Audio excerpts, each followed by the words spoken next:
안녕하세요. 크리스찬 만나 정현숙 사모입니다.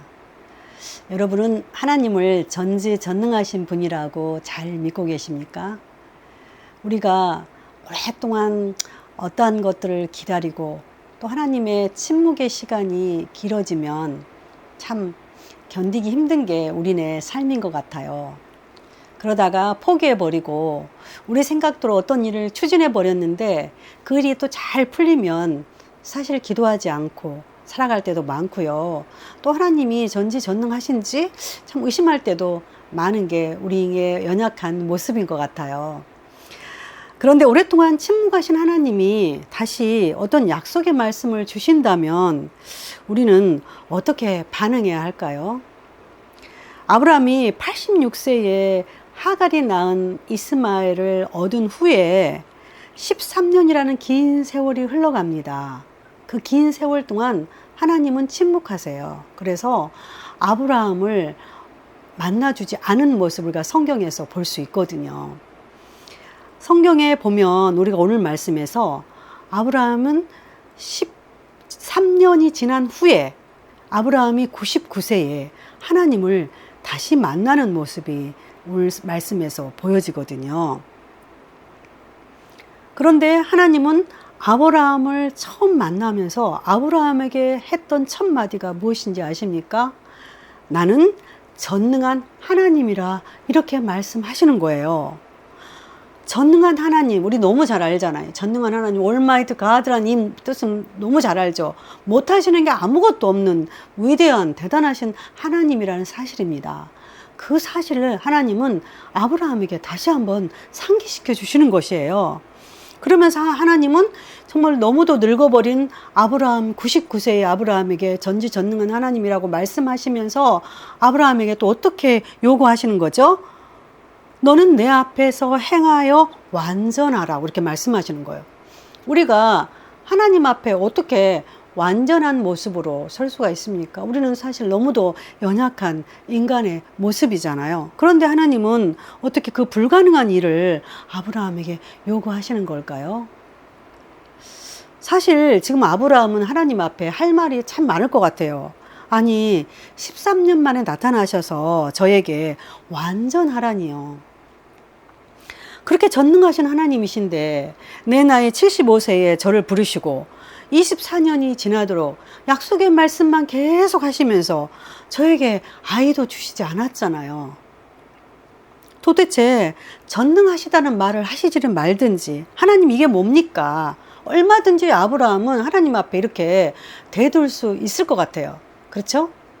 그런데 하나님은 또다시 2절에서 어떤 말씀을 하시나요? 이렇게 말씀하시죠. 내가 내 언약을 나와 너 사이에 두어 이를 크게 번성하게 하리라 말씀하십니다. 그리고 4절에서도 내 언약이 너와 함께 있으니 너는 여러 민족의 아버지가 될지라. 하나님은 아브라함이 믿던 안 믿던 하나님의 약속의 말씀이 반드시 이루어진다고 또다시 상기시키는 모습을 우리가 볼 수 있습니다. 그리고 이제 본격적으로 아브라함의 이름도 바꾸어 주십니다. 5절에 보면요. 이제 후로는 내 이름을 아브라함이라 하지 아니하고 아브라함이라 하리니 이는 내가 너를 여러 민족의 아버지가 되게 함이니라. 그리고 하나님은 이 언약을 아브라함뿐만이 아니라 되도록 후손에게도 영원한 언약을 삼으시겠다고 합니다.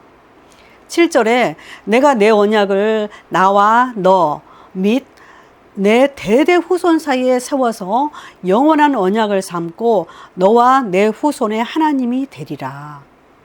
그러면서 그 징표로 남자는 다 할례를 받으라고 말씀하십니다. 너희 중 남자는 다 할례를 받으라. 이것이 나와 너희와 너희 후손 사이에 지킬 내 언약이니라. 또한 하나님은 사레의 이름도 바꾸어 주십니다.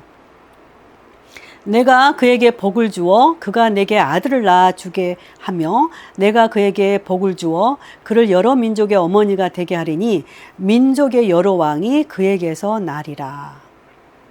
이 말씀을 받은 아브라함의 마음은 과연 어떤 마음이었을까요?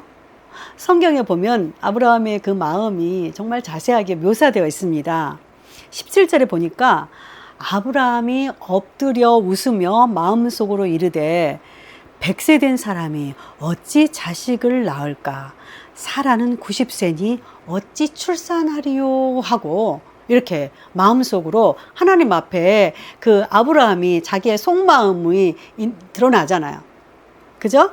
그러면서 현실에서 얻은 이스마엘이나 하나님 앞에 잘 살기를 원한다고 자신의 마음을 그대로 표현해 버리거든요. 저는 아브라함의 이 말씀을 보면서 정말 너무도 우리의 인간적인 마음, 우리 현실의 삶에서 살고 있는 우리의 상황을 너무도 잘 표현해주고 대변해주고 있다는 생각이 들더라고요. 너무 아브라함이 사실 인간적이지 않나요? 지금까지 하나님은 침묵하시고, 그리고 뒤늦게 나타나셔서 아브라함 살의 이름까지 바꿔주시고, 본격적으로 하나님의 언약을 실천하시겠다고 말씀하시는데, 과연 그 약속의 말씀이 곧바로 실현될 것인지, 사실 얼마든지 우리도 의심할 수 있는 그런 상황이잖아요. 지금까지 창세기 말씀을 묵상하다 보면요. 그런데 하나님은 아브라함에게 이제 분명하게 사라가 낳을 아기 이름까지 알려주시면서 시점도 정확히 1년 후에 이 시기에 사라가 낳을 아들 이삭과 언약을 세우시겠다고 분명하게 답을 주시는 모습을 우리가 성경에서 보게 됩니다.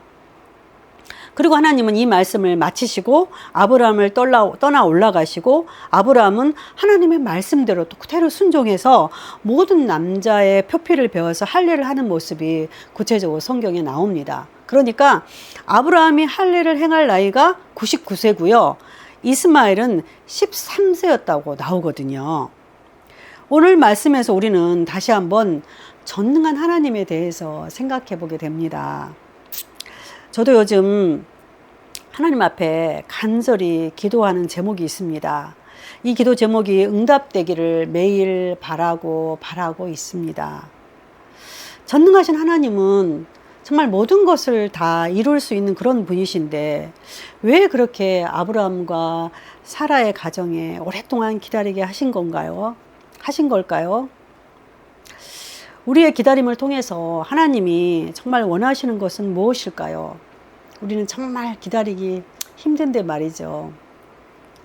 저는 요즘에 아침에 일하러 가면서 매일 말씀을 묵상하며 찬양을 들으면서 하나님 앞에 소곤소곤 기도하곤 합니다. 하나님의 때가 언제인가요? 우리는 참 내일 일도 알 수 없잖아요. 저는 아무것도 할 수 없습니다. 하나님, 기도합니다. 하나님의 뜻에 맞게 우리가 살아갈 수 있게 하시고, 하나님, 제가 기도하는 그 기도 제목이 하나님의 때에 정말 정확하게 아브라함에 응답하신 것처럼 저희 가정에도 하나님 응답해 주세요. 이렇게 저는 너무 나약하니까 하나님 앞에 기다리기가 힘들지만 그래도 기도할 수밖에 없더라고요. 이 기다림이 저와 여러분들에게 언젠가 놀라운 기도 응답으로 축복으로 임하기를 간절히 바라봅니다. 오늘도 함께하고 들어주셔서 감사합니다.